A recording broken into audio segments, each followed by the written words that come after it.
Good morning, everyone. This is Palm Sunday, the Sunday before Easter. So things are moving along briskly through Lent, and here we are coming right in the middle of Passion Week, and now the start of Holy Week. Passion Week first, the introduction to this time, and then Palm Sunday. And this morning we blessed and handed out palms in commemoration of this day. So what's going on this day?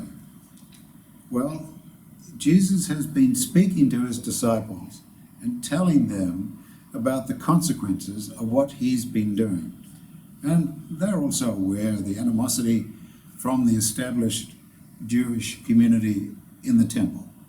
And he does all sorts of things that annoys them. He does things on the Sabbath. They set up little traps for him.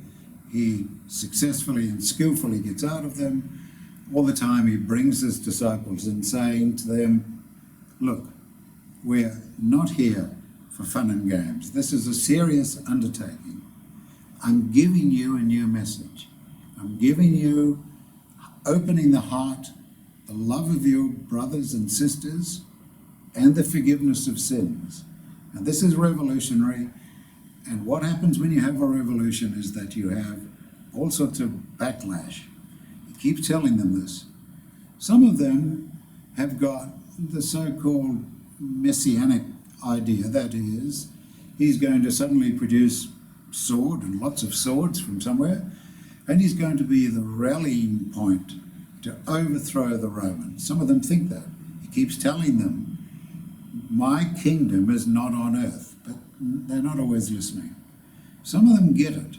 Some of them get it and realize that there must be a change of understanding, a change of heart, and although he doesn't use these words, a change of consciousness. So this is brand new, building on what already exists, but coming at it from a different angle. So some of them get that.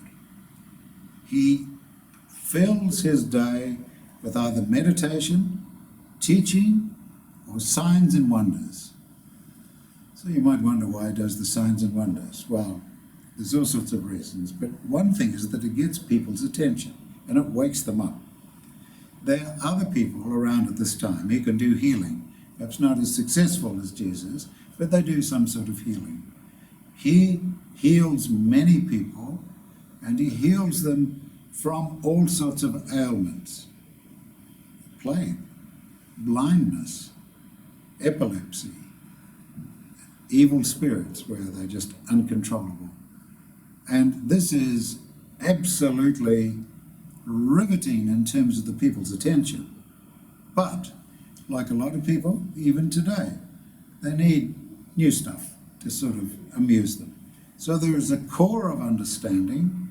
There is a core of followers that understand what's going on. And he says to those people, we are now going to Jerusalem for the Passover. And now the drama, my life's work is coming into focus. And what happens when things come into focus? What happens when you use a magnifying glass to bring things into focus? You produce heat. And he's telling them, be awake, understand what's going on. The Son of Man is now coming to the point where he will fulfill what's in the prophets, what's in the writings. And they sort of understand and they sort of don't. But you can see from here that he had a degree of preparation. But first, we look at the collect. O Lord Christ, before whom in one earthly triumph the children of the Hebrews did cast their vote of palms, and grant unto thy faithful servants that in thy own good time we will also go through this process.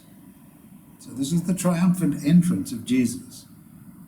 Everybody wants to be on his Facebook page. Everybody wants to be where he is. Some people say, who is this? And people say, surely you know who this is. This is the prophet from Nazareth. The epistle is interesting. Matt read the revelation of St. John the Divine this morning, the Epistle. And here we have words that are not everyday language. This is not a grocery list. This is not discussing what you're going to do on your holidays. This is a vision. This is a change in consciousness. So we must read this in a different way. We must understand it in a different way. And we can come to that perhaps in our own time and our own reflection. But I just make this point.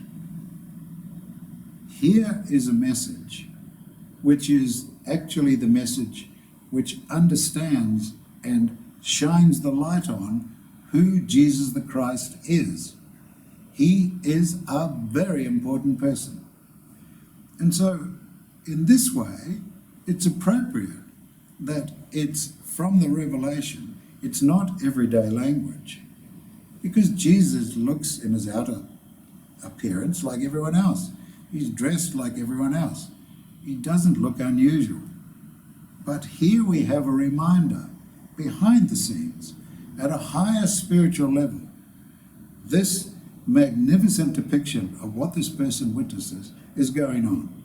So I commend you to have a look at that.